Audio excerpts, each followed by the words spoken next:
Assalamualaikum warahmatullahi wabarakatuh. Saya Desi Aganingsih sebagai pemateri pertama pada kelompok 1.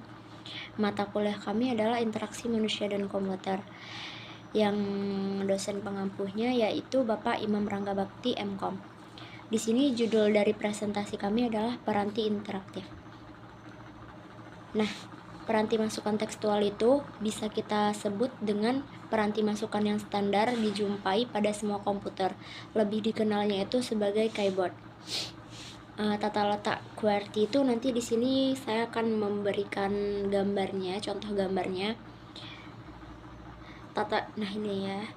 Tata letak tombol keyboard secara keseluruhan itu hampir sama yang dapat dikelompokkan menjadi 4. Dia di situ ada tombol fungsi, tombol alphanumerik, tombol kontrol, yang terakhir itu ada tombol numen.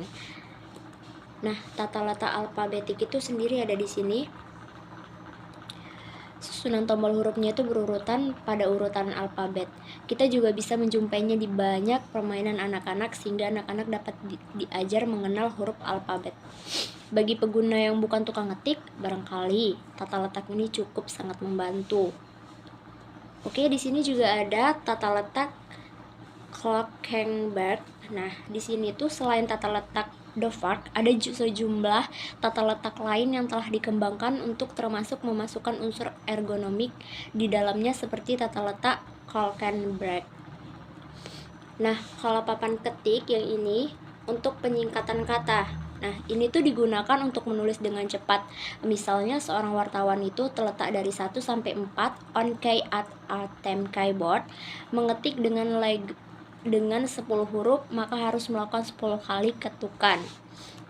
Di sini akan dilanjutkan oleh teman saya yaitu Junita Arinda. Assalamualaikum warahmatullahi wabarakatuh. Saya Junita Arinda. Saya akan melanjutkan materi yang dibaca oleh Desi Aganingsih yang berjudul papan ketik untuk penyingkatan kata. Dan papan ketik ini digunakan untuk menulis dengan cepat.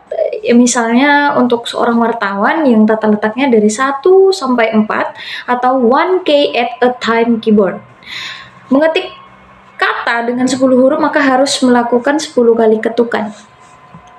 Selanjutnya ada tombol fungsi.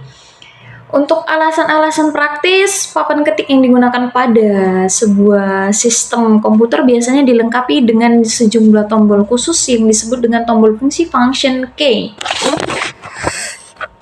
Selanjutnya ada piranti, penunding, dan pengambil yang digunakan untuk menunjuk atau menempatkan kursor pada suatu posisi pada layar tampilan untuk menggunakan suatu item informasi untuk dipindahkan ke tempat lain, atau yang sering kita tahu selama kita memegang komputer baik laptop itu yang disebut dengan mouse. Nah, mouse ini sendiri dapat dikatakan merupakan salah satu piranti aktif yang paling banyak digunakan pada sebagian besar pemakaian. Mouse ini juga digunakan untuk menempatkan kursor atau teks atau grafik. Selanjutnya ada joystick. Joystick ini merupakan piranti petunjuk tak langsung. Gerakan kursor dikendalikan oleh gerakan tuas pada joystick tersebut. Selanjutnya ada trackball. Prinsip kerja dari trackball hampir sama dengan mouse. Perbedaan utama terletak pada konfigurasinya. Mouse harus digerakkan seluruh badan dan mouse tersebut, sedangkan trackball, badan dari trackball tersebut tetap diam. Tetapi tangan operatorlah yang menggunakan bola untuk menunjuk pemindahan kursor. Baik, itu saja yang dapat saya jelaskan dari presentasi kelompok 1 dan hasil diskusi kami. Dan selanjutnya akan dibacakan oleh teman kami Andriansyah. Kepada Andriansyah, saya persilahkan. Digitizing tabel atau digitizer, juga sering disebut dengan grafis tabel, merupakan peranti pengambilan data dalam bentuk sederetan koordinat yang menentukan gerakan pena atau pak pada meja digitasi.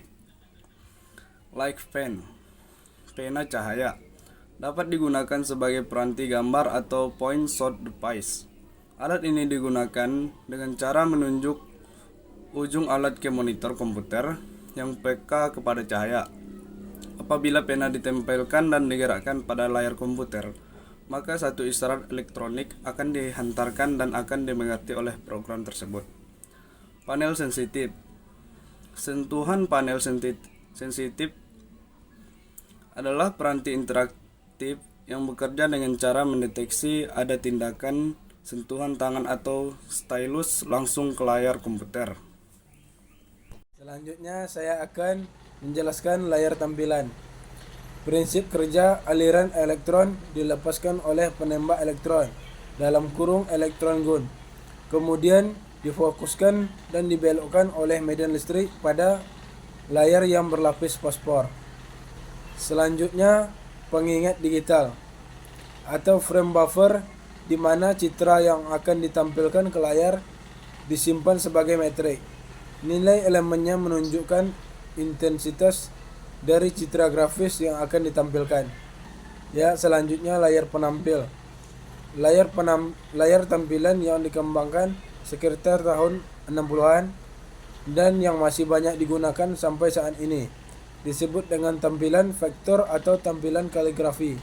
Dalam kurung vektor kaligrafik atau stroke display. Ya, sekian dari saya dan kelompok-kelompok saya. Itulah penjelasan dari kami. Wassalamualaikum warahmatullahi wabarakatuh.